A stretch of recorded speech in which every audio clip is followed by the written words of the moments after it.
Good morning, everybody. Welcome to Dave TV for the 6th of March, 2013. I was just listening to WMAL. I don't know why.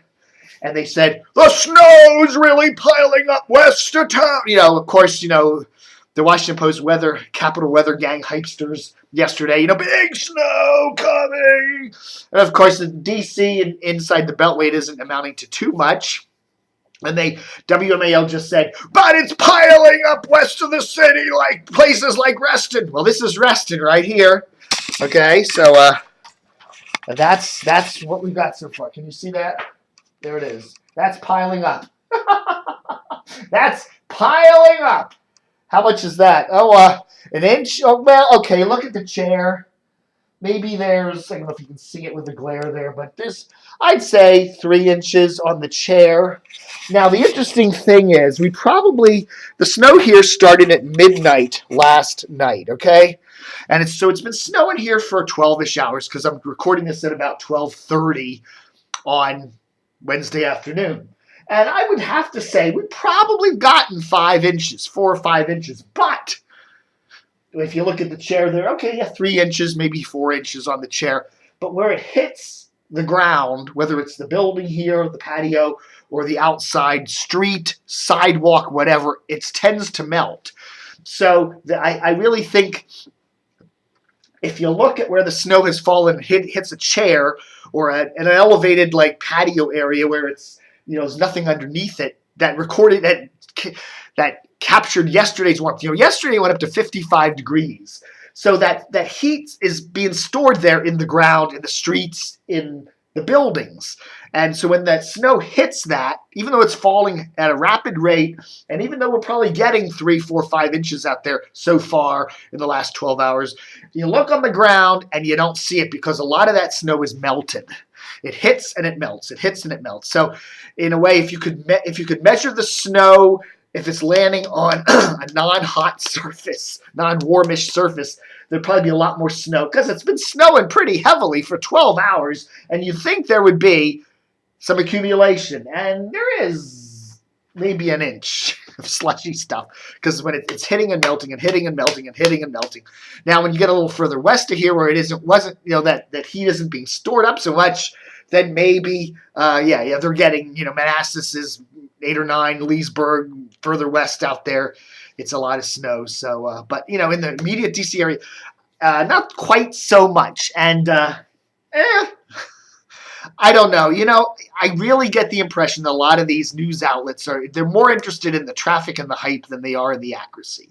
They realize, and I'll say certain radio stations around here, they realize they get tune-in factor when they scare people and hype people, and they kind of do that. And in a way, they justify it by saying, it's better to be safe than sorry. Better to be prepared for the worst and not have the worst come than the other way around, right? Because then people start suffering. If you're preparing for the big storm, you hunker down, and it's not quite as bad. You go, okay, that was fine. But if it's the other way around, you're just lollygagging around, and the big storm hits and knocks you down, that ain't good. So, what do you say? I like Doug Hill. I think he's probably one of the best forecasters ever. And why do I say that? Because I don't think he does the hype shit like so many of these other guys do. He's kind of above it all now, and I think he just calls them as he sees them, and he's honest about it. And I like that about him. I tend to think Doug is the best. He wasn't always like that. I remember him at Channel 9 back in the 90s, and there would be, huge storms, and they would do a live remote from his driveway. I remember a live remote from Doug Hill's driveway one Saturday when there was supposed to be a giant storm, and we got about 4 inches. Then he's out there with a snow shovel, and, he kind of goes, well, I do remember that, but he's been through a lot of it. I used to call him the Doug of Doom because he was always doom. But so what the heck? At least a snow in March. It's going to get warmish tomorrow, up in the 40s. Sun's going to come out. It's going to be 60 by the weekend. This stuff's going to melt off really fast, and we'll be done with winter. Not too bad a winter here in the Washington area. So there. Interesting. I'm looking at the Baltimore radio ratings. Nothing really earth-shattering in it. 92Q, Urban Contemporary is at the top. LIF, Adult Contemporary, second. Say this POC's up there. But really good number for WZBA. Look at WZBA. I'm looking at that. WZBA. I'm going to double check that. The Bay, 5th place. That's pretty good for them. Yeah, Classic Rock, WZBA, 5th place. And they're way ahead of 98 Rock in 10th place. I can't remember. When the Bay, Classic Rock the Bay, beat Active Rock, 98 Rock so badly.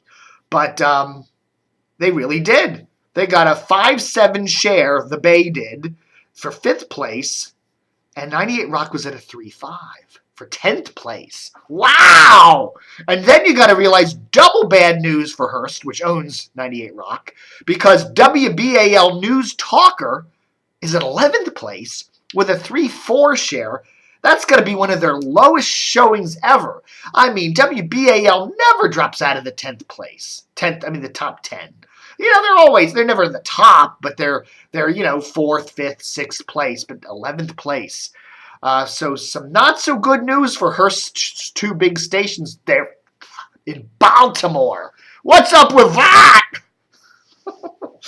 I don't know, man. I think 98 Rock needs to throw more alt rock into the mix. They just do. They just do. Play some, more U2, throw in some of those, play some Cure, play some New Order, mix it in there. It doesn't mean you can't play that Ozzy Osbourne and Megadeth crap, but you gotta mix it up because those aging metalheads are whatever they're doing in Baltimore. They're not delivering the numbers anymore there at BAL. Anyhow. 97.5 HFS, which is the alt rock in Baltimore, on that dinky little signal there at 97.5, 30th place for them. So, I'm sure if they had a better signal, they'd be doing a lot better. But interesting to see that. Other rock-wise, 34th place for TMD, that's Adult Alternative, and 43rd place for R&R. FM. So, the king of the Rock Hill in Baltimore right now, the Bay, WZBA. Wow. Would I ever have lived to see that? I don't know. My good friend, I don't know, Jonathan Schachter. I think that's how you pronounce his name. I occasionally do an interview with a podcast interview with Jonathan. He does this thing called Sadly Lacking Radio. He's down there in Sydney, Australia, where it's beautiful. The weather's nice all the time. You think they'd have cool radio down in Sydney, wouldn't you? But he hates the radio down there, and he just misses the Washington market where he used to live. And he misses the old we all miss the old stations like the old WJFK and all that. And I keep telling him, Jonathan, the radio has gone downhill since you've left, so, whatever. So anyhow, I do a couple of interviews with Jonathan every year. Last one was in December. One of the highest rated podcasts from Australia features me.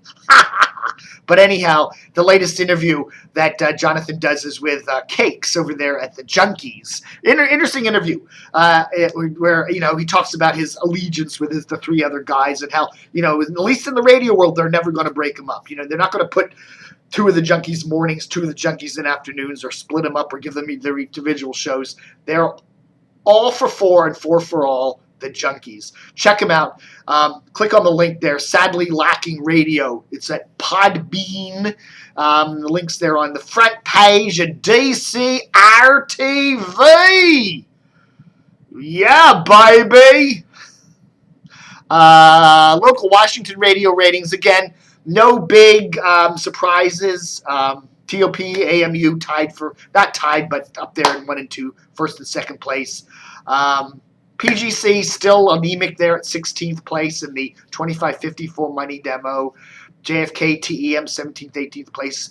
We are seeing NEW there. They're in a 4-way tie for 21st place, which could mean they're either 21st or 24th, but somewhere in there. So they are better than they were a year ago, but still a long way from catching WTOP. That's for sure.